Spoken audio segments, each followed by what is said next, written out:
हमारे साथ तज्जियाकार मुजम्मिल सोहरवर्दी साहब भी मौजूद हैं। मुजम्मिल साहब, आप क्या कहेंगे? 10 साल के लिए नाअहल भी करार दिया गया है साबिक चेयरमैन पीटीआई को, और बुशरा बीबी जो उनके एहलिया हैं उनको भी 14 साल की सजा सुनाई गई है, जबकि साबिक चेयरमैन पीटीआई को भी सुनाई गई। कैसे देखते हैं इस मामले को? देखें, ये वही घड़ियों वाला मामला है और आमदन से ज्यादा असासों का मामला है।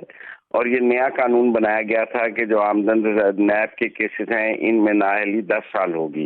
वरना बाकी केसेस में नाअहली 5 साल रखी गई थी। अब ये 10 साल नाअहली का मतलब ये है कि इमरान खान साहब जो हैं शायद अगले इलेक्शन के लिए भी वो क्वालिफाई ना कर सकें। इसका मतलब है कि वो 2029 का जो इलेक्शन होगा उसके लिए भी वो अहल नहीं होंगे, और अगर अब उन्होंने कोई इलेक्शन लड़ना है तो वो 2034 का जाके लड़ सकेंगे। ऑलरेडी उनकी उम्र 74 साल है, तो 10 साल तो बहुत लेट हो जाएगा। तो आज का फैसला इमरान खान को जो पार्लिमानी सियासत से पॉलिटिकल एलिमिनेशन है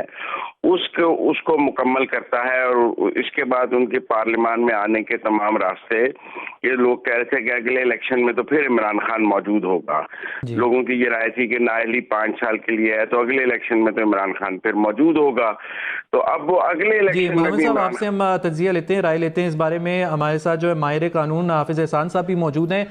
हाफिज एहसान साहब, आप कैसे देखते हैं इस मामले को, और ये बताइए कि 3 इलेक्शंस का बीच में टेन्योर आ रहा है, और क्या इसको पीटीआई कंडेम कर सकती है किसी कानूनी तरीके से? बिस्मिल्लाहिर्रहमानिर्रहीम। इसके 2 एस्पेक्ट्स हैं, एक इसका पॉलिटिकल एस्पेक्ट्स है और एक इसका लीगल एस्पेक्ट्स है। अगर लीगल एस्पेक्ट्स से अभी देखा जाए तो उस चीज के अंदर है कि 2 चीजें जो थी इस पूरे रेफरेंस के अंदर शामिल थी। एक ये था कि कुछ ऐसे गिफ्ट है जिसको पहले कंसील किया गया था और जिसके मुतालिक इलेक्शन कमीशन ऑफ पाकिस्तान ने ऑलरेडी 63(1)(p) के अंदर एक फैसला किया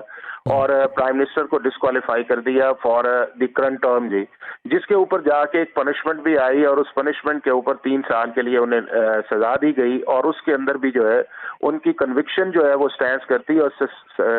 सजा को सस्पेंड कर दिया गया। अब ये वाला जो मामला था, इसके अंदर जो इम्पोर्टेंट चीज थी वो ये थी कि जो असेसमेंट थी, जो गिफ्ट जो है वो कोई भी प्राइम मिनिस्टर रख सकता है जो लॉ के अंदर या रूल्स के अंदर है, बट जो असेसमेंट वाला प्रोसेस था उसको बहुत अंडर वैल्यू करके रखा गया था। और इसलिए आपने देखा होगा कि इसके अंदर जो 78 करोड़ रुपए की फाइन किया गया है वो उसी बुनियाद के अंदर किया गया कि जो वैल्यू आपने डिक्लेयर करवानी थी या करनी थी उसके मुताबिक आपने उसको करवाया नहीं है। और ये चीजें जो है मेरा ख्याल है कि जब आप हाई मॉरल ग्राउंड पे खड़े होते हैं और आप इन्हीं तोशाखानों के बारे में बात कर रहे होते हैं, तो उस वक्त ये फॉर्मर प्राइम मिनिस्टर को ये चाहिए था कि जब ये वैल्यू आई है और पता भी इस चीज के अंदर है कि इसकी मार्केट वैल्यू जो है वो अरबों रुपए के अंदर है और इसको डिक्लेयर जो है वो लो वैल्यू पे किया जा रहा है, तो उसके ऊपर उन्हें कॉशन करना चाहिए था कि कल को अगर मैं पॉलिटिकल एक नैरेटिव लेके निकलता हूं तो लोग मेरे ऊपर ये ना कहें कि जिस तरह दूसरे प्राइम मिनिस्टर या प्रेसिडेंट ने अपने जो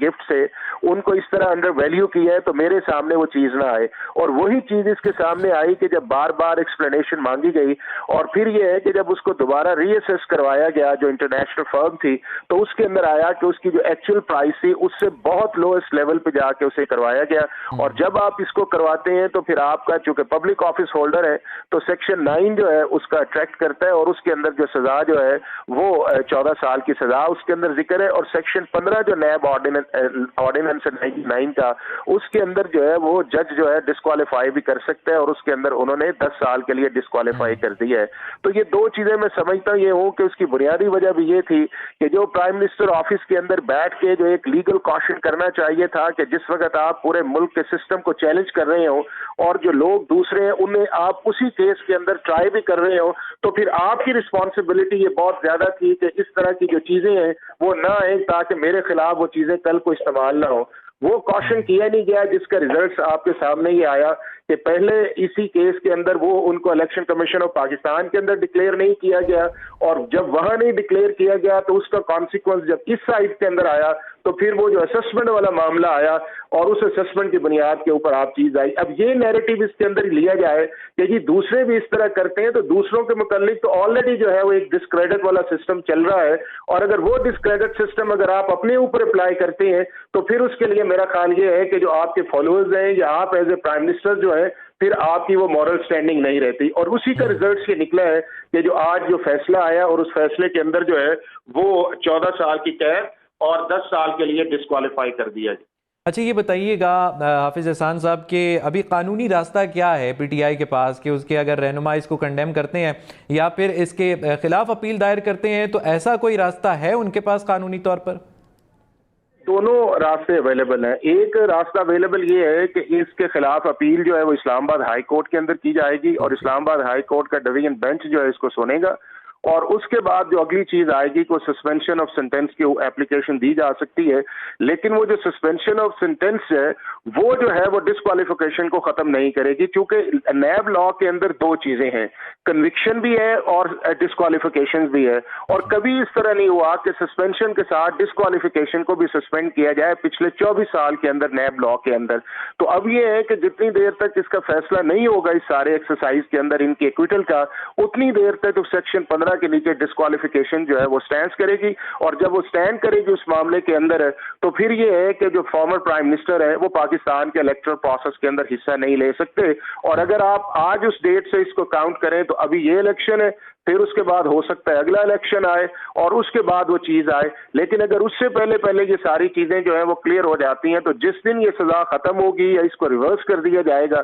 और मेरा ख्याल ये है कि ये सजा रिवर्स हो सकती है उस चीज के अंदर कि अगर इसके प्रोसेस के ऊपर बात की जाए कि जी ये चीजें जो है हमें प्रॉपर मौका नहीं दिया गया, हमें जिरा नहीं करने दी गई, हम अपने एक्सप्लेन करना चाह रहे थे, तो अगर पॉलिटिकल नैरेटिव की बजाय लीगल नैरेटिव इसके अंदर आएगा या इस सारे प्रोसेस के अंदर ये आएगा कि अपने आप को इसके अंदर क्लियर करना के बजाय ये है कि जो दूसरे हमारे फॉर्मर प्रेसिडेंट है या प्राइम मिनिस्टर है उन्हें मलाइन करना कि जी अगर उन्होंने किया है तो इस तरह नहीं किया, तो कोई भी दो गलत काम जो है वो एक जगह नहीं आ सकते। तो अगर आप हमारे साथ ही रहिए हाफिज एहसान साहब, आपसे हम राय लेते रहेंगे इस बारे में।